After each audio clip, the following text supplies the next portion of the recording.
Hey guys, how's it going today? We are speedrunning Minecraft Education Edition. Before we start, remember to smile every day, okay? Guys, I have lost more than 2,000 subscribers in a month. So if you enjoy this video, please give it a thumbs up and subscribe to my channel. I began this speedrun by creating a world, and here's what happened. The moment I spawned into the world, I punched some trees, then mined some stones and crafted stone tools. After what felt like forever, I finally found a village and rested there for the night. At daybreak, I gathered hay bales and made some bread. Now that I had plenty of food for the run, I decided to explore the surroundings and discovered a desert temple, and gathered some necessary resources and hoped to find some armor. The supplies I managed to get were adequate. I was rather impressed with myself. On entering a cave, I suddenly became disoriented and was ambushed by one of those horrible skeleton creature things. Surviving that life-threatening incident, I labored on towards the ruin portal. I was desperate to repair the portal and get to the other side. However, I noticed something out of place. A mossy stone brick, meaning there must be a stronghold. But it was not to be. This was turning out to be more difficult than I had expected. After that initial disappointment, I began to look for a lava pool and found one near a village. I then made the nether portal, but prior to going through, I blew up some blocks and collected a few stacks of sand. On the other side, I could hear blazes nearby, so I started to dig toward them. As expected, there was a blaze spawner. This was my chance to kill loads of blazes, and that's exactly what I did.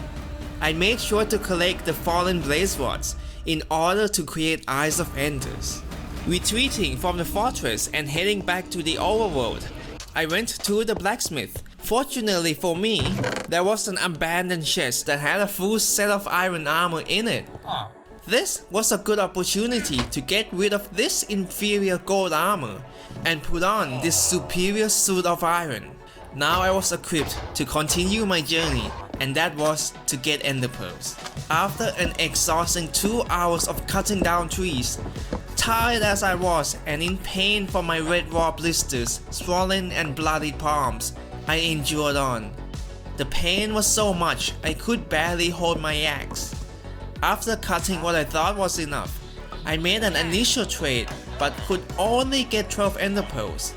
This was only just enough to complete the run, but to be on the safe side, I should really have some extra ender pearls in case 1 or 2 of them broke on the way, meaning I had to grind my axe again. I then made another trade for the remaining ender pearls and resumed my journey. On arrival at the Stronghold, I began mining straight down. Time passed on, and there was still no sign of the end portal in sight. I began to doubt that I was in the right place and that the end portal could ever be generated from here. It was beginning to look like a hopeless situation. However, I had come this far, so I wasn't going to give up empty-handed. Something told me to keep going on, so I did. I had a gut feeling that I was close, so close and yet still so far. I wasn't going to give up my quest, and my determination paid off. Upon turning, I could see it. At last, the portal was in sight. I placed the Eyes of Enders into the portal frames. There was a deafening roar as the portal activated before my very eyes. Before entering the end, I set my spawn point just in case I died. On the other side, I bridged myself to the center of the end island. Before continuing, I needed to make a hideout for when I'm at low health. Having this safe spot, I was now ready to take on the Ender Dragon. Heading over to the caged end crystals, water bucket in hand, I placed it in front of the obsidian tower. Hopefully, I wouldn't die if the dragon knocked me off my tower. As I pillared up, I began to break the iron bars. I didn't see the dragon swooping down at me. After falling to the ground, bow and arrow in hand, I turned around, and with the end crystals in the crosshairs of my bow, I began firing, but I was off target, and then there was that vicious dragon circling above, waiting to devour me when I least expected it. As I was destroying the remainder of the crystals, scores of angry endermen started advancing towards me. I needed to destroy those crystals fast. After annihilating those pesky endermen, I could now take on the end dragon in a duel to the death. Just me and it.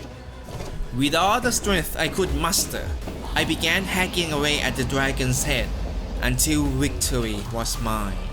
Thank you all for watching. It took me 2 hours and 46 minutes to complete the game. Please like and subscribe. It helps me to make more videos for you guys. Lastly, please share your thoughts and suggestions. I always appreciate them. And I'll see you next time. Safe gaming. Senpai's out.